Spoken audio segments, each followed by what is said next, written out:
Okay, so magandang gabi po sa bawat isa sa atin at kauwi po namin pero patuloy pa rin po tayong mag-aaral ng salita ng Diyos at dito po kami sa Makati ngayon umattend ng World Missions Conference. Ano po? Gusto ko pong basahin ang ating text para sa gabing ito, 1 Peter 5:6-5:5. Likewise, ye younger, submit yourselves unto the elder. Ye all of you be subject one another, and be clothed with humility, for God resisteth the proud, and giveth grace to the humble. And then verse 6, humble yourselves therefore under the mighty hand of God, that He may exalt you in due time. Alright, so mahina po ang signal.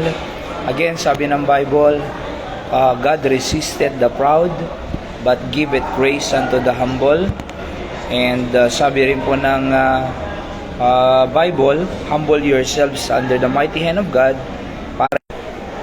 Okay, so ayan. Sige po, mahina po talaga ang signal And God resisted the proud, but giveth grace unto the humble. Yan po ang pinaka pupuntuhan po natin ngayong gabi. Tayo ng Diyos ang mapagpamataas, mapagmayabang, sapagkat nga po ay biyaya po lahat na nasa atin po. Lahat ng nasa atin po, mga kapatid, ay biyaya ng Diyos. Kaya wala po tayong pwedeng ipagmayabang. Kung bigay po ng Diyos yan, pinakamaganda po, lalo tayong magpakumbaba kasi pinagpapala po tayo ng Panginoon, di ba? So, para pagka ang attitude natin ay nagpakumbaba, ang sabi ng Biblia, He will exalt you in due time. Itataas ka pa niya. Ang taong mapagpalalo, mapagmataas ay resist ng Diyos. Pero ang taong mapagpakumbaba ay itinataas ng Diyos, di ba?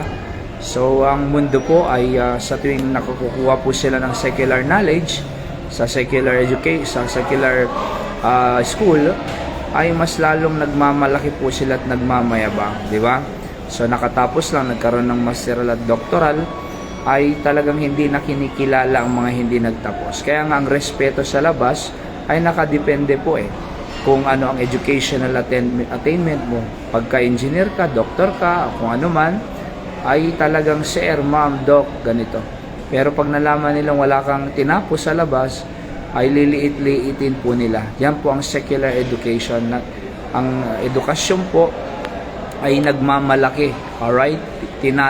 Kumbaga, minamalit ang ibang tao. Pero sa biblical education po, the more we know God, the more na tayo po ay nagpapakumbaba sapagkat nakikita natin ang ating sarili, tayo ay makasalanang nilalang ng Panginoon na iniligtas na sa impyerno at dapat pa tayong maglingkod sa ibang tao, dalhin ang kanyang ebanghelyo, di ba?